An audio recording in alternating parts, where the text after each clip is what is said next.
Hi, ഞാൻ ദീപ. ഇന്ന് ഞാനൊരു പ്ലാനറാണ് പരിചയപ്പെടുത്താൻ പോകുന്നത്. ഞാൻ ഒത്തിരി പ്ലാനേഴ്സ് യൂസ് ചെയ്യുന്ന ഒരാളാണ്. ടു ഡു ലിസ്റ്റും ഡയറിയും പ്ലാനേഴ്സും ഒക്കെ കൊണ്ടാണ് ഞാൻ മിക്ക കാര്യങ്ങളൊന്ന് പ്ലാൻ ചെയ്ത്, അതായത് ഒത്തിരി കാര്യങ്ങൾ, വീട്ടിലെ കാര്യമായാലും അല്ല വർക്കിൻ്റെ കാര്യമായാലും അതല്ല അല്ലാണ്ടുള്ള കുറേയധികം ഗോൾസ് അച്ചീവ് ചെയ്യുന്ന കാര്യങ്ങളൊക്കെ ആണെങ്കിലും ഈ പ്ലാനേഴ്സൊക്കെ ആയിട്ട് തന്നെയാണ് മുന്നോട്ട് പോക്ക്. അപ്പോൾ ഒത്തിരി പ്ലാനേഴ്സ് യൂസ് ചെയ്തിട്ടുണ്ടെങ്കിലും ഇത് ഞാൻ ജസ്റ്റ് ഒന്ന് ട്രയലിന് വാങ്ങിച്ച് നോക്കിയ ഒരു പ്ലാനറാണ്.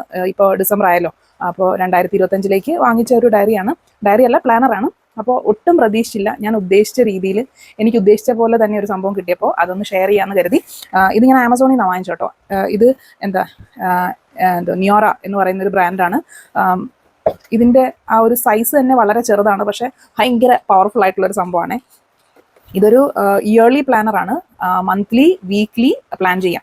എൻ്റെ കയ്യിലിരിക്കുന്ന ടു ഡു ലിസ്റ്റ് എന്ന് പറയുന്നത് ഞാൻ ഡെയിലി പ്ലാൻ ചെയ്യാൻ യൂസ് ചെയ്യുന്ന ഒരു സംഭവമാണ് ഈ ഒരു ടു ഡു ലിസ്റ്റ്. ഇതൊക്കെ ഞാൻ പണ്ട് റിവ്യൂ ചെയ്തൊരു സാധനമാണ്. ഇത് ഏതാണ്ടതേ ഇത്രയും യൂസ് ചെയ്ത് തീർന്നു. അപ്പോൾ ഇതെന്ന് പറയുന്നത് മന്ത്ലി അതുപോലെ വീക്ക്ലി പ്ലാൻ ചെയ്യാൻ പറ്റുന്നൊരു സംഭവമാണ്.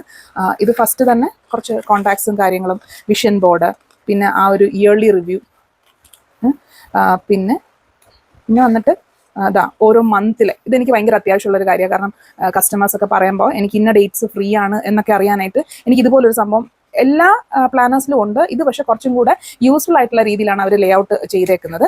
അപ്പോൾ ഇതൊരു മന്ത്ലി പ്ലാനാണ്. പിന്നെ വന്നിട്ട് വീക്ക്ലി, അത് മന്ത്ലി എല്ലാം കഴിഞ്ഞ് കഴിയുമ്പോൾ വീക്ക്ലി തുടങ്ങും. വീക്ക് 1 വീക്ക് 2 എന്ന് പറഞ്ഞിട്ട് ഇതും ഭയങ്കര യൂസ്ഫുൾ ആണ്. അതിൽ പ്ലാൻ ചെയ്ത് ഇതിലും ഡീറ്റെയിൽഡ് ആയിട്ട് പ്ലാൻ ചെയ്ത് കഴിഞ്ഞാൽ പിന്നെ നമുക്ക് ഈ ടു ഡു ലിസ്റ്റ് യൂസ് ചെയ്തിട്ട് ആ ഒരു വീക്ക് റൺ ആവും എന്നുള്ളതാണ്. അപ്പോൾ ആ ഒരു പാറ്റേൺ അല്ലെങ്കിൽ ആ ഒരു ലേ ഔട്ടാണ് എനിക്ക് ഇഷ്ടപ്പെട്ടത്. അതാണ് നിങ്ങളുമായിട്ടൊന്ന് ഷെയർ ചെയ്യാമെന്ന് കരുതിയത്. പിന്നെ ഇതെല്ലാം കഴിഞ്ഞിട്ട് ആസ് യൂഷ്വൽ ഉള്ള പോലെ ഹാബിറ്റ് ട്രാക്കിംഗ് ഉണ്ട്, പിന്നെ എക്സ്പെൻസ് ട്രാക്കറുണ്ട്, അതുപോലെ കുറേ പാസ്വേഡ്, ബർത്ത്ഡേ, പാഷൻസ്, അതൊക്കെ നോട്ട്സ്, അങ്ങനെയുള്ള കുറച്ച് പേജസും കൂടെ ഉണ്ട്.